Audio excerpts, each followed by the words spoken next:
सदन में संसदीय भाषा और असंसदीय भाषा, ये दोनों का एक परिधि है।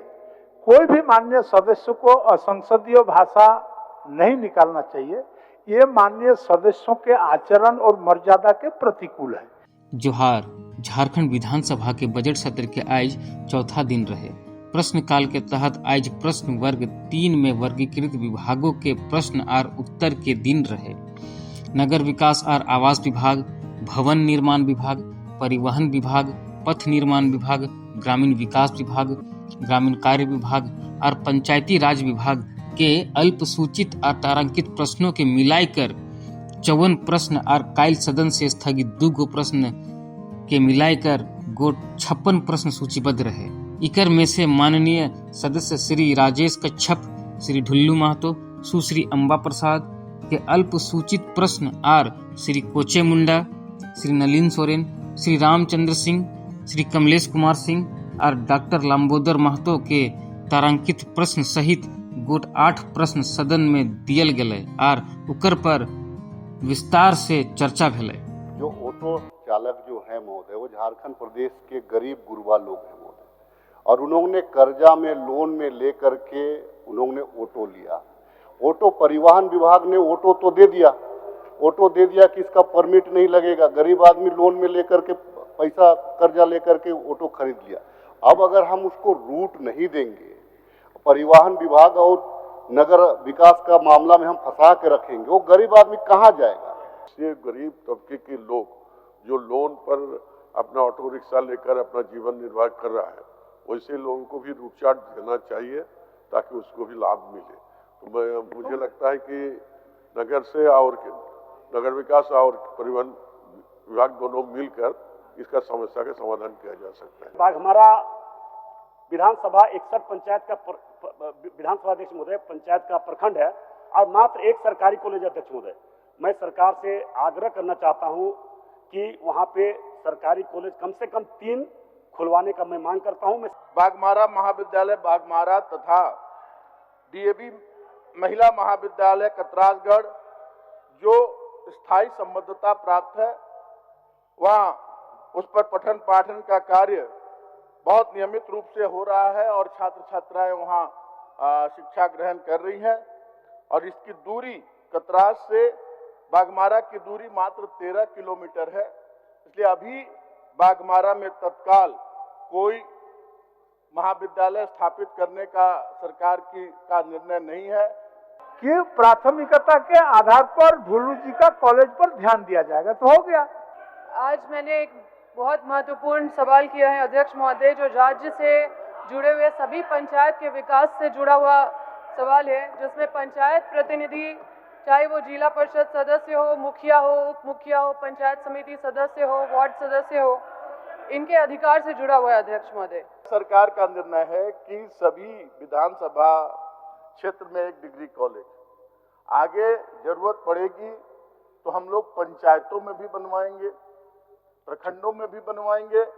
हाई स्कूल का स्थापना किया गया है, लेकिन कक्षा के अनुरूप कमरा नहीं होने के चलते गरीब बच्चे वहां एडमिशन नहीं ले पा रहे हैं। शिक्षक बोल देते हैं कि कमरा नहीं है, इसलिए मैं एडमिशन नहीं ले सकता हूं क्योंकि बैठने के लिए जगह नहीं। अध्यक्ष महोदय, अभी 2 कमरे का निर्माण काफी तेजी से चल रहा है और भी आगे आवश्यकता अनुसार निश्चित रूप से मैंने इन्हें आश्वस्त किया है। 20 करोड़ रुपया के पुल पुलिया का निर्माण योजना स्वीकृत प्रदान की गई, लेकिन ये पुल उससे भी महत्वपूर्ण है और मैं चाहता हूं इसी वित्तीय वर्ष, इस वर्ष में ही इसको निर्माण करने की अग्रतर कार्रवाई की जाए। विगत 5-6 साल से यह रोड की स्थिति बहुत ही जर्जर है और वहाँ पर कोई भी प्रधानमंत्री सड़क योजना से न काम हो रहा है, न मुख्यमंत्री सड़क योजना से काम हो रहा है। वह स्थिति बहुत खराब है।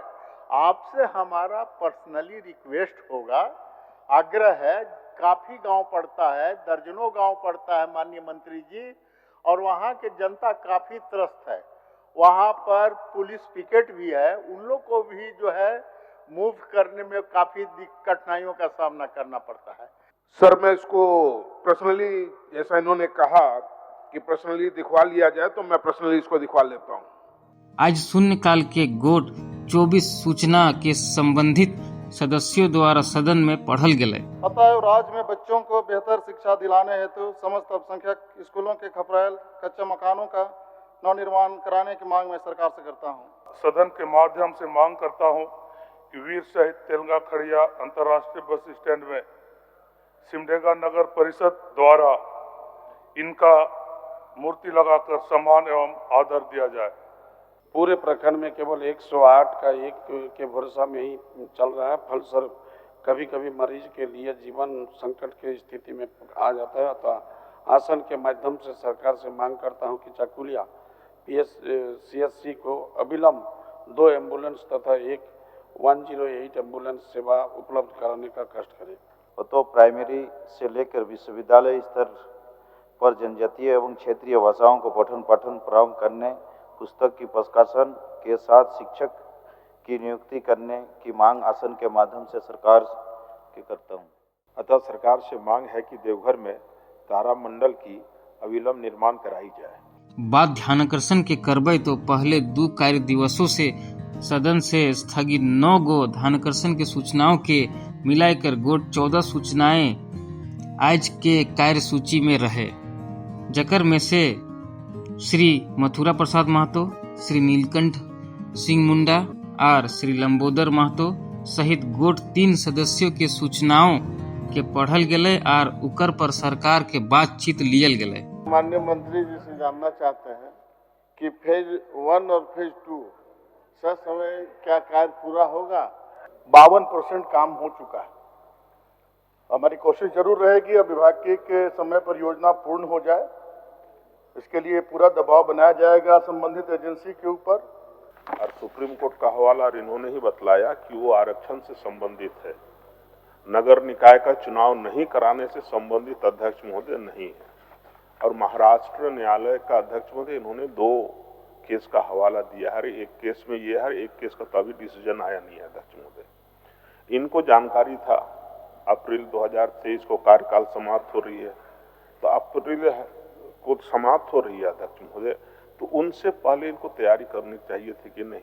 आयोग के रिपोर्ट मिलने पर नगर पालिका निर्वाचित सूचित किया जाएगा अध्यक्ष महोदय। अब बाकी विलम्ब क्यों हुआ तो खुद माननीय सदस्य जानते हैं, मंत्री रहे। महोदय, सिर्फ लाभुकों के चयन की जो प्रक्रिया वो गलत प्रक्रिया पर है महोदय।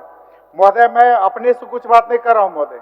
ये ग्रामीण विकास विभाग का संकल्प है महोदय, ये ग्रामीण विकास विभाग का संकल्प है। मैं इस संकल्प के माध्यम से मंत्री जी को कुछ मदद कर देता हूँ महोदय। पहले कार्य दिवस के वित्त मंत्री डॉक्टर रामेश्वर उरांव द्वारा वित्तीय वर्ष 2024-25 के खातिर सदन में बजट के उपस्थापन करल गेल हले। आज उकर बजट पर सामान्य वाद विवाद और सरकार के उत्तर के दिन रहे। वाद विवाद में माननीय सदस्य श्री सुदीव्य कुमार, श्री केदार हाजरा, श्री राजेश कच्छप, श्री सुदेश कुमार महतो, श्री प्रदीप यादव, श्री विनोद कुमार सिंह, श्री अमित कुमार यादव, डॉक्टर नीरा यादव और श्रीमती शिल्पी नेहा तिर्की हिस्सा लियल थी। कि प्रदेश की वित्तीय स्थिति के बारे में बोलते समय हमारे प्रतिपक्ष के तमाम नेता कभी भी इन बातों का जिक्र नहीं करते हैं कि राज्य सरकार को मिलने वाले जो लाभ थे, जो देयता थी, उसमें हो रहे विलंब के मुद्दे पर ये क्या सोचते हैं। इस बजट में स्पष्ट नहीं हो पाया कि जिला परिषद को कितना देंगे, मुखिया को कितना देंगे, उप मुखिया को कितना देंगे। तो ये निश्चित तौर पर एक स्पष्ट होना चाहिए, जो कहीं से इसमें झलकता नहीं है महोदय। एक अंतिम बात कहते हुए अपनी बातों को समाप्त करना चाहूंगा महोदय। यह क्षेत्र चूंकि वन पर्यावरण से घिरा हुआ क्षेत्र है, अगर हम चाह लें तो जितना हमको खनिज से, जितना हमारा पत्थर का कोड़ाई से हमको आमदनी हो रहा है, उससे ज्यादा आमदनी पर्यटन से हमको होना है। आज तक जो नियुक्ति हुई है तकरीबन 8,000 के आसपास का है। मात्र 4 साल में 8,000 के आसपास की नियुक्ति हुई है, उसमें सब गवर्नमेंट नहीं है। पूरे गवर्नमेंट जॉब नहीं है। अब बताओ 40 लाख डायरेक्ट इनडायरेक्ट नौकरी 4 साल में या 5 साल में देने का वायदा करने वाले, हम 1000 में 10,000 का आंकड़ा डायरेक्ट इनडायरेक्ट पार नहीं कर पाए। 3.5 लाख करोड़ एनपीए खाते को राइट ऑफ हमने कर दिया, और ये सारे आंकड़े किसके लिए? केवल 20 लोगों के लिए।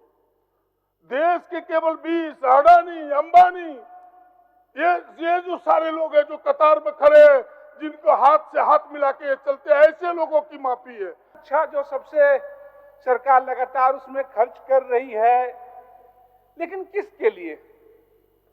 कि अगर मानव बल या श्रम बल नहीं था, या प्रदीप जी की बात से हम अगर शुरू करें कि भाई सबसे ज्यादा है कि प्रति व्यक्ति आय कैसे बढ़ेगी? योजनाओं के खाली निर्माण से नहीं, आय तो तभी बढ़ेगी कि लोगों को रोजगार मिले। राज्य में बिजली की व्यवस्था चरमरा के अध्यक्ष महोदय, आपके जिले में भी मैं दावे के साथ कहता हूं, मैं रांची में भी दावे के साथ करता हूं, जो राज्य का मुख्यालय अध्यक्ष महोदय, आप बिजली विभाग में फोन करके देख लीजिए, या एक पोल बिजली विभाग में नहीं है और 1 इंच तार भी नहीं। यहाँ पे ट्रांसफार्मर रिपेयर करने के लिए तेल भी नहीं अध्यक्ष महोदय। इसके लिए दोषी कौन है? ये सरकार जवाब दे अध्यक्ष महोदय। सरकार आपके द्वार खुशियां तो नहीं लाई। आज लोग आवेदन दिए बहुत उम्मीद भरी निगाह से, लेकिन हमने जो देखा, जो महसूस किया है, उसका 5% काम भी नहीं हुआ है। शुरुआत करूंगी ये बात से कि इस बार का 24-25 का बजट बिल्कुल प्रैक्टिकल बजट है अध्यक्ष महोदय, और विपक्ष कुछ भी कह ले, जो इंडिकेटर्स होते हैं, बजट इंडिकेटर्स, वो ये साफ दिखलाते हैं अध्यक्ष महोदय कि ये एक स्वस्थ बजट है, एक हेल्दी बजट है। वाद विवाद में उत्तर माननीय वित्त मंत्री डॉक्टर रामेश्वर उरांव द्वारा दियल गेले। एक कहावत उस समय चलती थी, India is poor because it is poor. Hindustan, Bharat गरीब है क्योंकि यह गरीब है। गरीब है इस माने में कि इनकम लो है। इनकम लो है तो सेविंग भी लो है। सेविंग लो है तो कैपिटल फॉर्मेशन भी लो है। कैपिटल फॉर्मेशन लो है तो इन्वेस्टमेंट भी लो है। इन्वेस्टमेंट लो है तो ग्रोथ भी लो है। फिर बटेगा कहाँ से? क्या बटेगा? ये देखिए महोदय, सबको दिखा रहे हैं बाल बजट, सबको कॉपी मिली है योजना एवं विकास विभाग से। ये अजूबा चीज इस राज्य के लिए। और आज के बालक कल भारत के नागरिक होंगे, राज्य के झारखंड के नागरिक होंगे, भारत के नागरिक होंगे। अगर वो बेहतर होंगे तो भारत बेहतर होगा, झारखंड बेहतर होगा। इसी सोच के साथ हम लोग बाल बच्चे। उकर बाद सभा के कार्यवाही दिनांक 29 फरवरी 2024 के 11 बजे बिहान तक के लिए स्थगित कर दिए गए। माननीय सदस्यगण, सभा की कार्यवाही गुरुवार दिनांक 29 फरवरी 2024 11 बजे पूर्वाह्न तक के लिए स्थगित की जाती है।